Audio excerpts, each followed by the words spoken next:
everyone, and welcome to Inside Sales Enablement Season 3, Enablement History. And here in the Orchestrate Sales Studios with me is the irrepressibly optimistic, I love those two words together, Stu Heinecke. And not Heineke. I think the first couple of times I shot a video, it rhymed with totality. And Dale pulled me and said, he's like, Eric, it's Heinecke. So I finally got that right.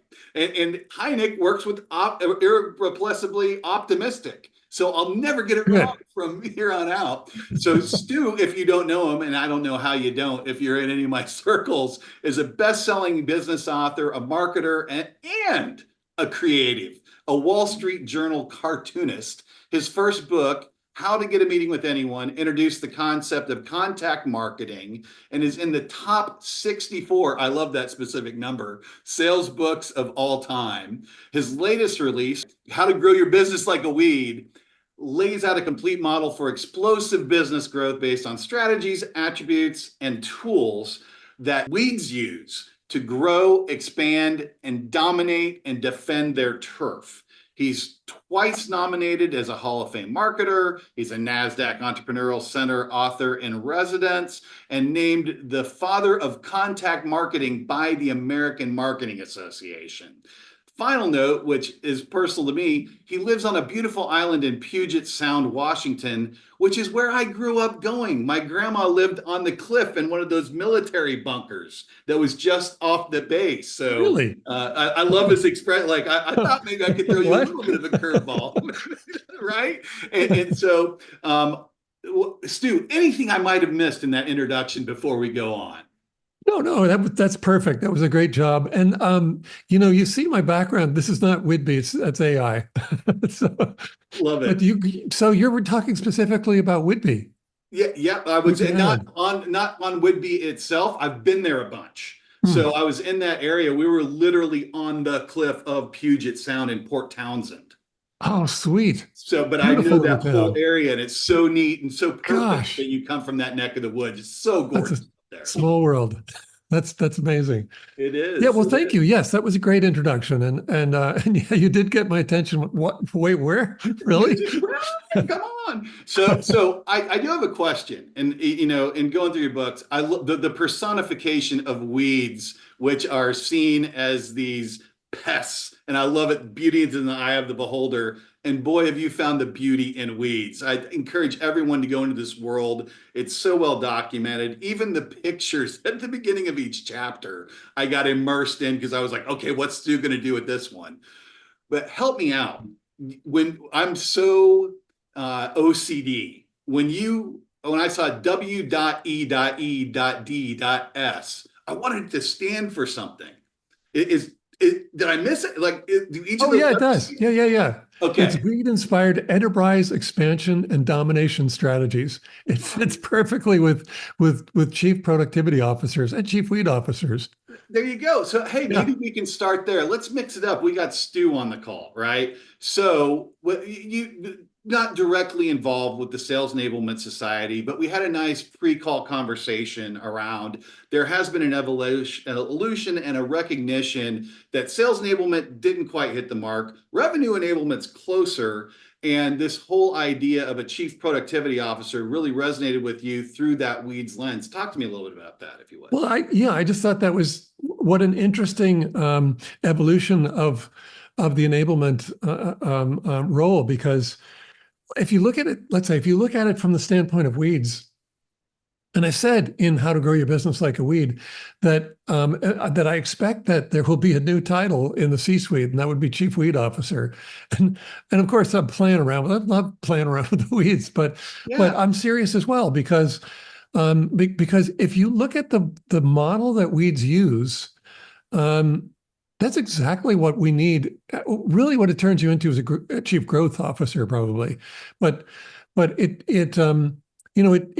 incorporates more than sales. I was going to say just sales. Sales is so critical, but it's like saying sunshine and rain are critical. But for the growth of plants, but you have to have the DNA, the stuff that actually grows as well. You've got to create and support that as well. So sales is a big part of it, but there's that whole stuff, that whole category of stuff. And if you think about it, weeds, well, I'll just describe them this way. Weeds deal with what is. That's a mindset thing. They deal with whatever comes their way, and they do it expertly and with aggression and resilience and adaptability, and I would say even optimism. They just go for it. So, but they deal with what is. They never do anything without an unfair advantage. They never do anything alone. They always focus on what makes them win, and they thrive best in disrupted ground.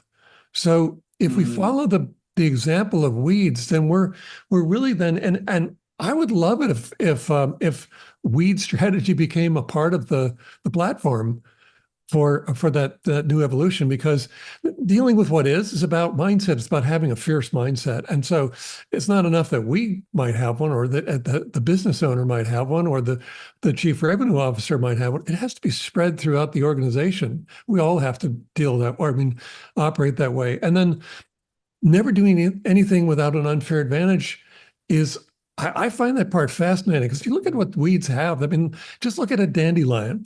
That's a really simple example of it.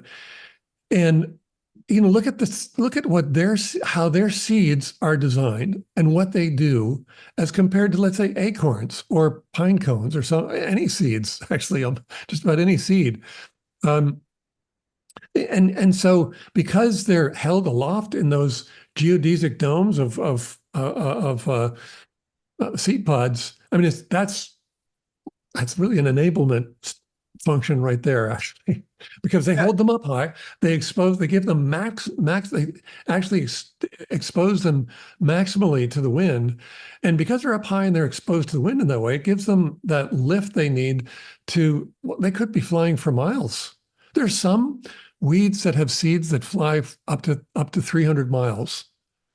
So, but they have to get up in the air first.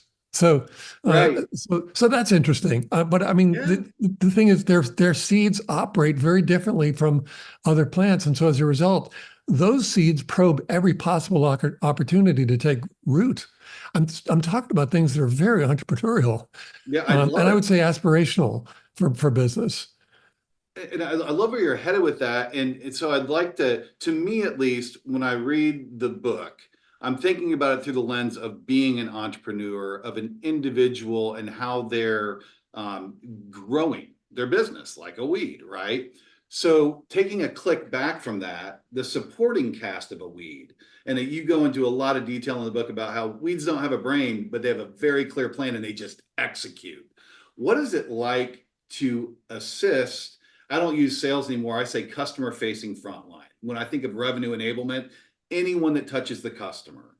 If you are growing an overall enterprise like a weed, how does an enablement person best, and maybe using some of the different weed analogies, enable the weed to succeed? Well, I think I go right back to that model. I think that enablement could have a role in instilling the right mindset and in creating competitive advantages. I mean, that's constant. I mean, Right. someone needs to be in charge of that, I think. And the CEO generally is. CEO is in charge of everything. Right. So taking over some specific roles, being being in charge of cultivating the unfair advantages you already have, but then also new ones, is, I would think, I mean, that's critical, because how else do you don't create revenue without them. In fact, the company doesn't grow, and it certainly doesn't survive without those unfair advantages, those creative. And by unfair, I don't mean actually unfair or, let's say, illegal. I'm Right. just saying, I sort of that I want our competitors to be saying, well, that's not fair, because they can't compete. That's what we want. We want advantages that our competitors can't match. And then going further through that model, weeds never do anything alone. They don't. I mean, if you see a weed show up, if you see a dandelion show up in your lawn, look up and you will see that, because it never shows up alone, right? So Right. look up and you'll see hundreds of, at least dozens, if not hundreds of other other dandelions, they're all pumping out 15,000 seeds per plant.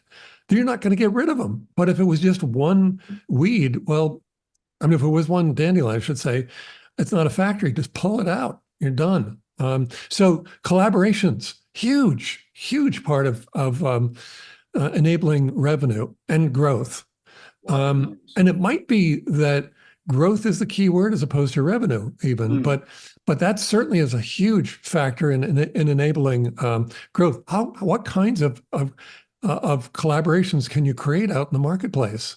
And that's critical. So that, and then I mentioned that they never do anything, or sorry, that they focus on what makes them win. What I'm really talking about is process. And in the W.E.E.D.S case, process is evolution. I think it is in our case as well. But how does when we map process across an organization, what we're doing is mapping, I don't want to call them best practices, but the expertise, the accumulated expertise Tribal throughout the knowledge. organization, across the organization, so that everybody in the organization operates as an expert. And that's critical. And that is what W.E.E.D.S do as well. I mean, but that's just baked into their DNA, and they have such a fast growth cycle. I mean, particularly if these are annual plants, the whole population dies out every year. And all of the evolution, let's say the evolutionary R&D goes into the seeds. It's built into the seeds. The seeds are what can continue the species. And through that process, God, they evolve around things like Roundup. Right. Very toxic stuff. It wasn't around. Their process is millions of years old, but we just came out we just started hitting them with glyphosate, and there's one weed that evolved around it in 4 years.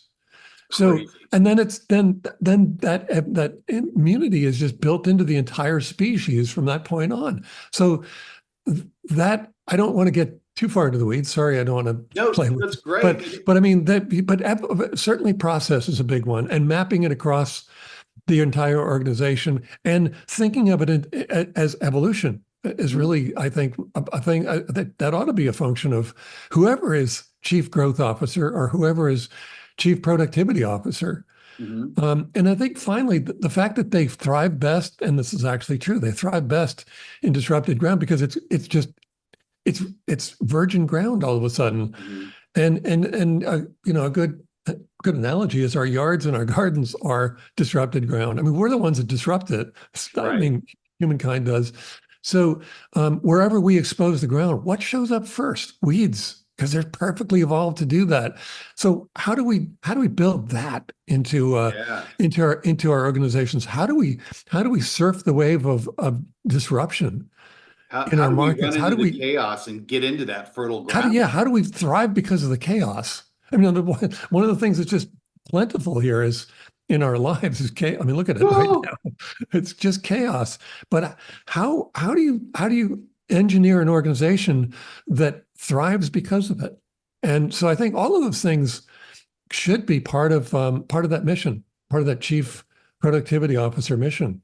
Love it. And so I'll backtrack a little bit. The second is talking about essentially a business within a business. Orchestrating, that's the Orchestrate sales here, a cross-functional business within a business. And one of my favorite collaboration stories in the book is about trees that collaborate and communicate when giraffes start to nibble on their leaves, not just next to each other, but across an entire. Can you talk a little bit about that? Maybe some other analogies in the weed world to that cross-functional collaboration. And in enablement terms, it's knocking down silos, having a seat at all the cross-functional tables in order to drive growth. But I think that's an awesome example. And when I wrote the book, I was writing about collaboration. I was focused externally. So it's who can we collaborate with outside of the organization to grow it? But certainly that same spirit of collaboration needs to exist within the organization. I mean, imagine an organization where no collaboration is happening. It's dysfunctional. It's not even going to go anywhere. Well, you asked about that story. It was acacia trees, and they emit something into the air, a trace chemical into the air, and that tells the rest of the trees that they're under attack, and they're able to. This is a odd thing. You just look at trees; they look like rocks, and weeds, plants. They just look like rocks, like nothing's happening, but a lot's happening. And so that triggers the rest of the trees to release a chemical into their leaves that makes them bitter or taste bitterly to the giraffes. So the giraffes bite into a couple of trees, and then they say, well, this one sucks. And then they go to the rest of the trees and they all suck. Now, I want to talk, if I may. Yeah. Amazon has disruption parties. And so they'll buy pizzas for their teams, and the teams that they go to work figuring out how to disrupt their own business. And I think that's incredible, right? I mean, what a great exercise to go through for the company, but also for the employees. All of it, actually, all of it makes so much sense. And because of that, I mean, they're probably their own biggest source of disruption. That's fantastic. It's a great way to surf disruption. If you're the disruptive force. Yeah, that's one of my favorite examples is when you talk about Kindle cannibalizing the bookstore, they did it all right in their own frigging campus. Yeah, but then look what happened. Everyone, people, I mean, I got to tell you, yeah, I mean, I can't tell you how many times people will tell me, I bought your book. It's usually how to get a meeting with anyone, but I bought your book. And because I bought it as an audiobook or as a Kindle. But I found that I wanted to write notes, and well, I guess you can kind of make notations in the Kindle, but basically you wanted to, yeah. I was just having this conversation with a marker. friend before I was going. It's like, you have the hard copy books. I go, and the M and the Audible and the right. I need to hold it in my hand too. Yeah, because well, that's what I was hearing was that from readers, whether I was listening to it in the car, let's say, and I'm thinking, oh my God, I had to pull over. I wanted to write stuff down, and I realized I just have to get the book. Bingo. So actually, it doesn't cannibalize it. Yeah, it's perfect. And I love the self-disruption. How many companies will wreck their own status quo? I mean, we talk a ton about Dupree stands for, right? Let's go after the sales status quo. And in fact, speaking of, part of the reason that I've got you on the podcast is our mutual friend, Dale Dupree himself. I have a kind of chicken or the egg question, right? So contact marketing, you are the father, but when did Dale Dupree and Stu Heinecke cross paths? Was it pre-book, post-book? When did that all occur? Yeah. And who is the chicken and who is the egg, and who inspired who maybe along the way? There might be a chicken and egg thing going on, but my first experience with contact marketing was using my cartoon. You mentioned I'm one of the Wall Street Journal cartoonists. I've been using cartoons in direct mail. And have been nominated a couple of times to the halls of fame, some different halls of fame for marketing, for my work with cartoons and personalization in the mail. And it's always been a great device. And I used it to launch my business, my first business, to break through. And then I got really interested in, like, well, if I could break through to the people I just broke through to, all these absolutely critical decision makers, and they helped me launch my business because they took my call, and then they met with me and they became clients. But I was just curious, well, what's everyone else doing? How are they getting meetings? And what I discovered was, I mean, although AMA was kind enough to call me the father of contact marketing, I'm the father of the term, but I so far, this goes back as far as Leonardo da Vinci, working with the one of the De Medici family members. The De Medici family member got in touch with Leonardo. This is kind of like somebody getting in touch with me or Dale now, I guess, because he said, would you design something that would be a gift that I could present to the Count of Milan, because I'd like to introduce myself. So Leonardo came up with the horsehead flute, not flute, lute, a stringed instrument that is based on the skull of a horse. And that was the gift that they presented. And not only did obviously it got the De Medici family member through to the Count, but Leonardo also figured into that. But they all became lifelong friends from that point on. This episode brought to you by GTM AI Academy. Learn AI from a globally trusted resource. Coach K, Jonathan Carfort. Their bundle, Enablement AI Mastery, includes both the core Generative AI Foundations course and Enablement AI Mastery specifically. Each course has a value of $599 individually, but Coach K is offering them as a bundle with reduced pricing. And as a listener of the Inside Sales Enablement podcast, if you act now, you can use code ISE3 to get an additional 30% off of the entire thing. You will also receive free access to the GTM AI Tools demo library. Coach K has done the demos, so you don't have to, and offers his straight shooting opinion, fact-based through an enablement lens. Go to www.gtmaiacademy.com and enter code ISE30 today and elevate your AI enablement game.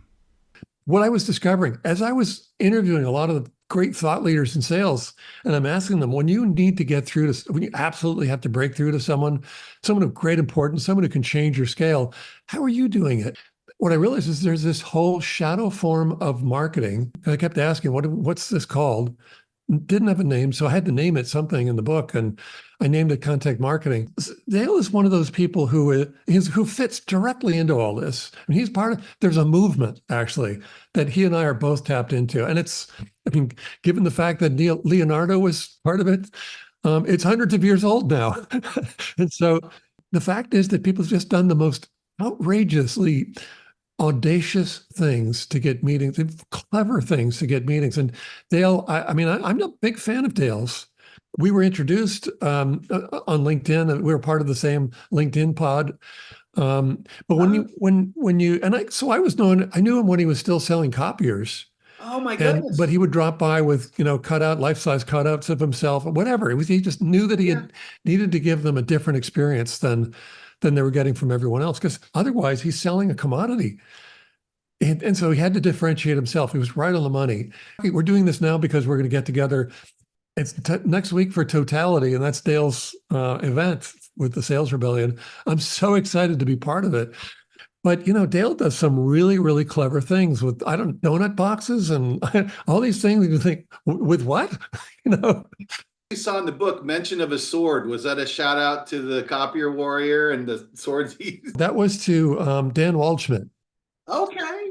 Dan does a really cool thing. So he was one of the people I interviewed. He was one of the top sales bloggers. I don't know that he's still doing it. He had a blog called Edgy Conversations. He's an amazing guy. He falls into this category that I'm trying to sort of fall into now, because he's quite entrepreneurial, and he's an ultra competitive athlete. He's a turnaround specialist. That's how he makes money. So he described his process for reaching CEOs of companies that have just announced missed earnings estimates. Mm-hmm. And so what he does when he finds one of those stories is he has a sword made up by the prop maker who made all the swords for the movie Gladiator. So they're beautiful swords. And he has the CEO's name engraved on the blade. And then it goes into this beautiful wooden box with a handwritten note. There's no logos on anything. Everyone thinks that's brand. Well, it is kind of branding, but logos don't belong in this stuff generally. And so it's just a handwritten note. And he's saying, look, business is war, and I noticed you lost a battle recently. I just wanted to let you know, if you ever need a few extra hands in battle, I've got your back. He's getting 100% response rate to that. And I know Dale awesome. And some of his clients are also experiencing that. That's actually it's not all that uncommon in contact marketing. Contact marketing is the most bizarre from a marketing I'm aware of. I mean, I'm not saying it happens all the time, but it's not unusual to come across stories of 100% response rates. And the highest one that I know of is in excess of 300%. Yeah. The highest ROI that I'm aware of is 69,500,000%. Or in other words, a $20 million result from a $28 ad placed in Facebook. So on that note, if I remember correctly, you're working on a new edition of this very book we're speaking of. Yeah. Can you give us a peek behind the curtain? What are some of the cool things, not too much of a spoiler alert, that they can expect in the second edition that they're going to have to buy a physical copy if they haven't already? already. Yeah, well, buy the Kindle version and the audio version first, and then And then get the third. Yeah. actually, if you buy it at all, I'm grateful beyond words. So whatever you might do, that's wonderful. Well, so here's the thing: How to Get a Meeting with Anyone came out in 2016, and it really did well. And it really focuses on, well, what are the things you can do to stand out to someone that is otherwise inundated with, I don't know, people trying to pitch them and trying to get in touch with them, and there are all kinds of really wonderful things that you can do to do that. But things started to change about getting meetings. We've all noticed the fact that we went through the pandemic and work from home, and some people haven't really returned to the office. So when everyone was working out of the office, we knew exactly where to send things. It wasn't hard to, if you were going to send something physical, you knew exactly where to send things. Now it's not quite so clear. Just where do you send if you're going to send something physical? And I love sending things that are physical because not many people are doing that. I mean, it's an uncrowded channel, so use it. And then we've just had this deluge of spam in our inboxes and on our phones, so we don't answer our phones anymore. So it's harder to get through that way. And then finally, the big one, the big kicker is AI. When you mention AI to people, they have a few, they fall into sort of two different categories. The first one is just absolute fear. Oh my God, it's going to take my job. It's going to replace me and everyone else. It's going to be the end of humanity. I don't happen to subscribe to that. So the other group that I'm thinking of, they're saying, well, hang on, what does it allow us to do? What is it? I mean, wow, look at that. That's amazing. Oh, and it's doing that now too. Oh my gosh. Now suddenly I'm an illustrator or a photographer or a movie maker or videographer or a voiceover talent, et cetera. I mean, it does create great extensions. It's a lot of fun, but it also creates great extensions and new advantages for sellers. I mean, I think it's miraculous for sellers. I don't see it replacing sellers, but you better be leaning into it. Look, AI allows us to do incredible things as sellers now. I mean, but just being able to find people based on our ICP, I mean, our ideal customer profiles, and trigger events and buyer intent signals, all those things, those are incredible. There is also an equal and opposite reaction against AI.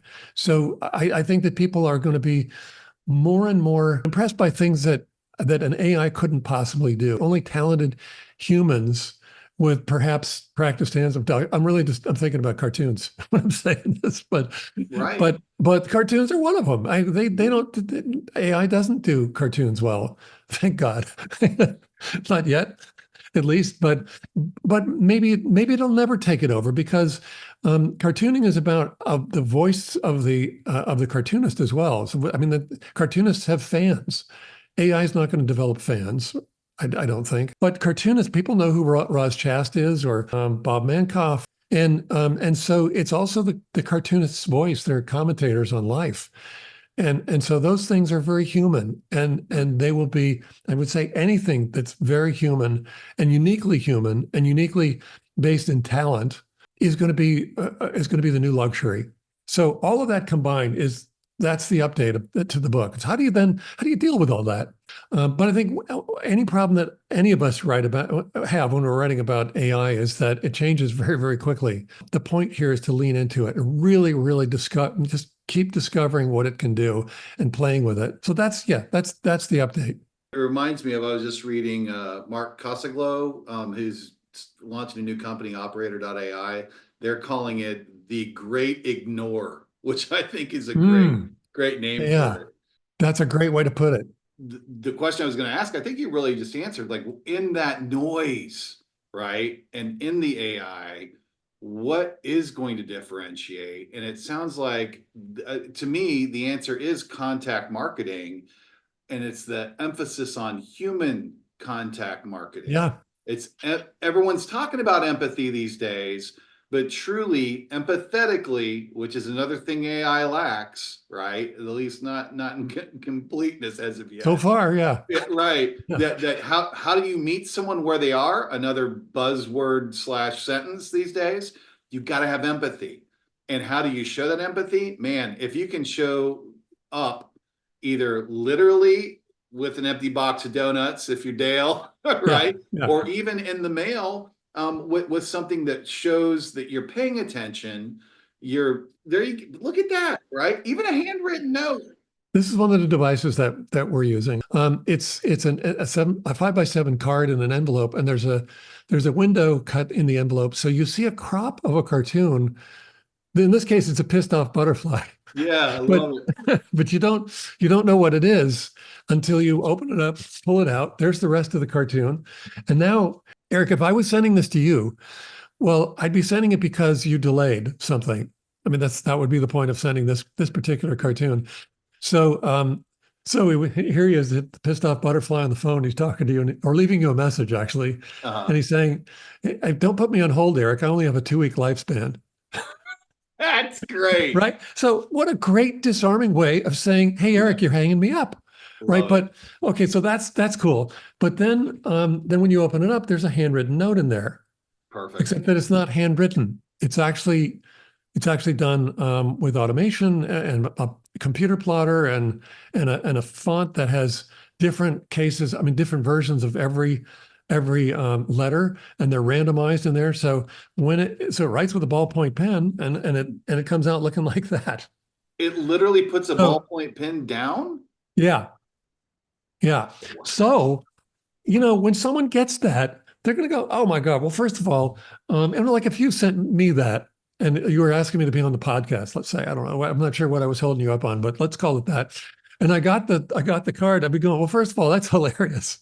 Thank you. I Right. mean, look at this butterfly, and he's right. He only has a 2-week lifespan.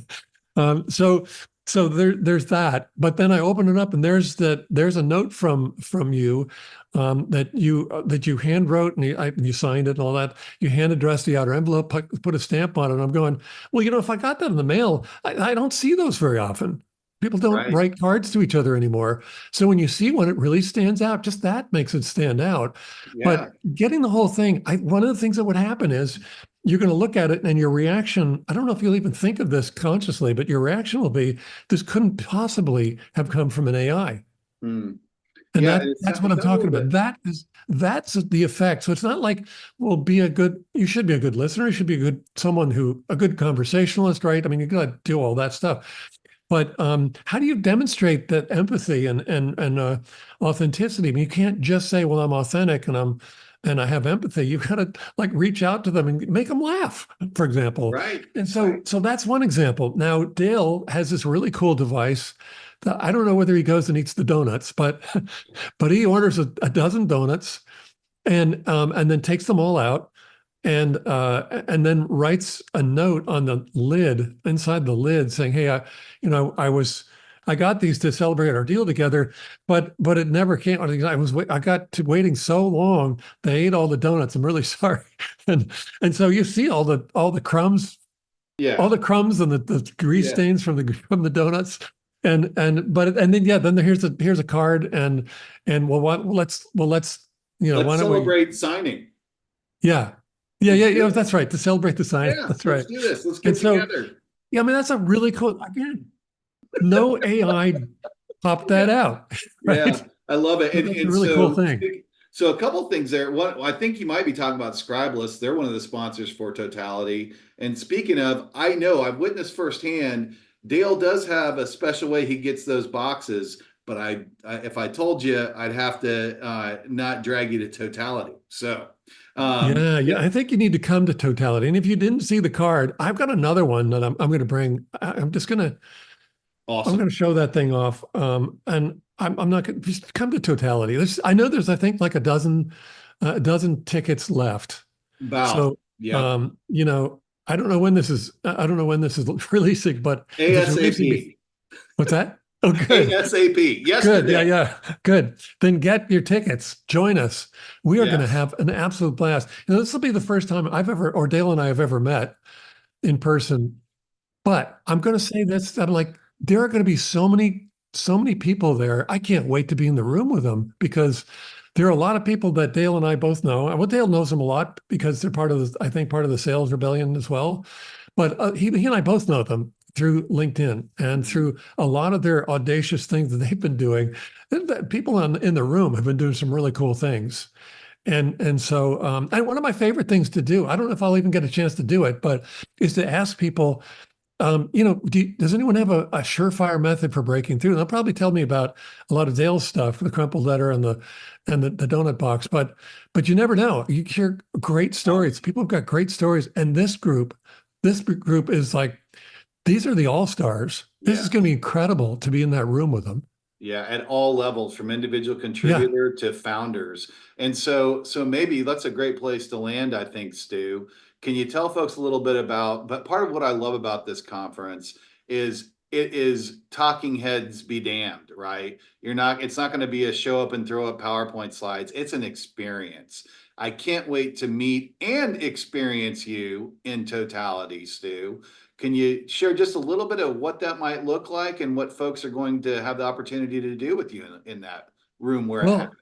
Yeah, sure. I'm going to be there for 3 days. Awesome. So I'm there for the whole, there are 2 days plus, I think, the VIP experience on the third day. Yes. So I'm there for all 3 days. I'm sure going to have unbelievable conversations, just private or like just a group of us, all these different conversations about what everyone's doing. It's just going to be an incredible brainstorming session. I think that'll just be the vibe of the place. But I'm doing a workshop, and it's only, it's less than an hour long. It's going to be a lot of fun. We're going to be creating, anyone who's in there is going to be creating new contact campaigns. And I can't wait to see what comes out of that. That's just going to be a blast. And I think we'll turn it into a contest or a competition, and people will be seated at different tables, and it's going to be, so they'll form teams, and I don't know what the winning team gets, but we'll figure that out. It's just going to be a lot of fun. And Dale's got a lot of tricks up his sleeve. I'll tell you that, Stu. Yeah, Dale's he'll inject a lot of great stuff into this. Yeah. And I know on Saturday, which is the third day. So it's Thursday, Friday, and then Saturday. Saturday we're taking a hike. I don't know where we're going, but I love hiking, so I'm totally down for that. And there might be a gourmet chef involved on the trail. Oh, that's going to be great. Don't want to spoil too much, but Dale does it right, man. He's doing it right. That's for sure. Yeah. Absolutely. And so, I don't think anyone knows where they're supposed to go yet. It's part of the experience. You get there and you'll find out. So, ladies and gentlemen who have been bugging Dale and already have your tickets, even Stu doesn't know where he's going.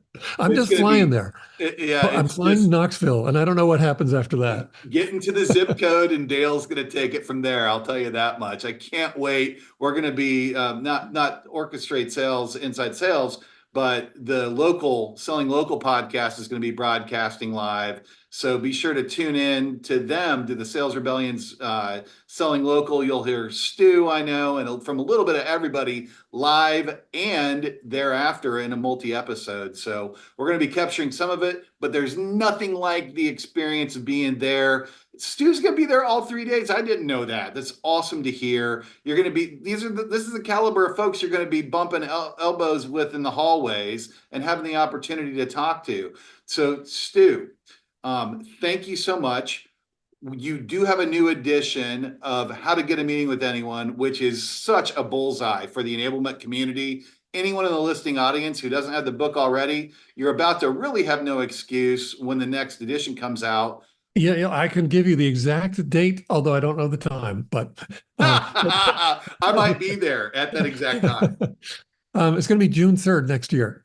Purchase the book, like and follow him on LinkedIn. The wrap it up with the bow is, talk to me as the every enablement person. I know that through the How to Grow Your Business Like a Weed, you can actually get certified, right, as a chief growth officer, or at least a consultant in the space. What's the equivalent of how enablement can engage you to help their folks get a meeting with anyone? Well, we also offer certification for getting meetings as well. So that would be the way to. So you can go to my site, stuheinecke.com, STUHEINECKE. So drop by my site. You can join my list. You can then get the first two chapters of How to Grow Your Business Like a Weed. I had no idea until we had this conversation, Erich, how much weed strategy absolutely applies to this new mission of the enablement movement. That's incredible. So Absolutely. I'd love to have more conversations about that. But also, and of course, thank you for buying the books. That's wonderful. You can also link with me on LinkedIn. But I would love it if you come to the Totality show next week. Awesome. That's a great way to. That's the best way to link up. We're probably down to about 7 to 10 of you can still get a ticket. So get it. It's worth it. Take the cross-country trip if you need to. Just get there. It's a grand. If it's not, by the time you get there, look me up or Stu. We'll get you a discount to get it back down to that. And we're talking hotel room included for a couple of day event. It's unheard of. Just get yourself there, and Dale's going to take care of you and the rest of the sales rebellion from there. So, Stu, I can't wait to meet you in person. This was such a gift to me. I've been excited to cross paths with you in this way for years. Now, not only do I get to have you here on the podcast and share you with the listening enablement global community, I get to meet you face to face, as well as hopefully a few more of you that are listening. Stu, thanks so much for your time, for all that you do. I'm in weed mode, thanks to you. And I can't wait to learn even a few more ways to get a meeting with anyone, because the father of contact marketing is here, and he's about to even share a little bit more. And I can't wait to get my hands on that. Well, hey, I can. There's a lot to share, and I can't wait to be in the room with everyone. There'll be a lot to share among everyone. Hey, thank you so much for having me on, and I just look forward to seeing you next week. Outstanding. Thanks, Stu. We'll see you in Totality.